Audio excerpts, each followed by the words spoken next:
السلام علیکم ورحمۃ اللہ وبرکاتہ۔ ناظرین، امید کرتا ہوں آپ سب خیریت سے ہوں گے۔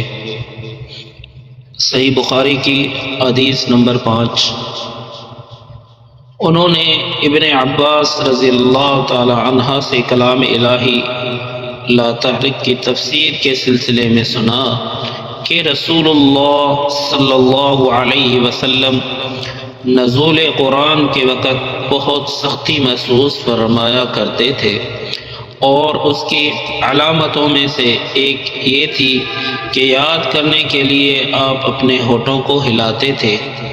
ابن عباس رضی اللہ عنہما نے کہا، میں اپنے ہونٹ ہلاتا ہوں جس طرح آپ ہلاتے تھے۔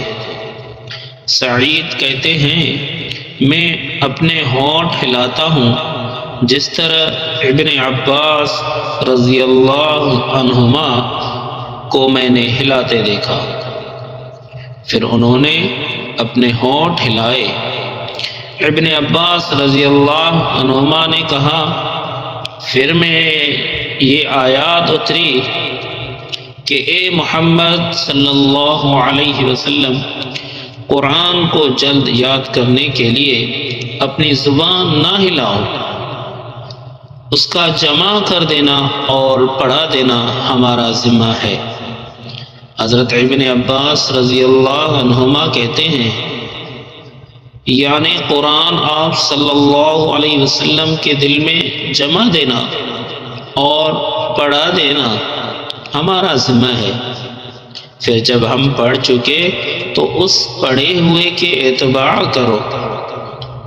ابن عباس رضی اللہ عنہما فرماتے ہیں، اس کا مطلب یہ ہے کہ آپ اس کو خاموشی کے ساتھ سنتے رہو، اس کے بعد مطلب سمجھا دینا ہمارے ذمے ہے۔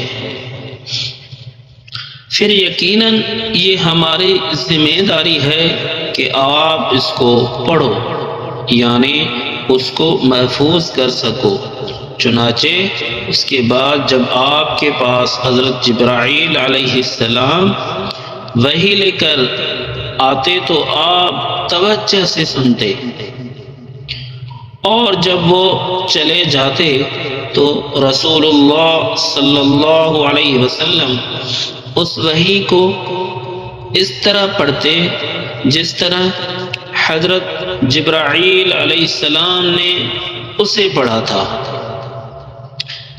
صحیح بک نمبر صحیح بخاری حدیث نمبر 5۔ برائے مہربانی اللہ قرآن و حدیث ہمارا چینل لازمی سبسکرائب کریں اور کمنٹ میں جزاکم اللہ ضرور لکھیں۔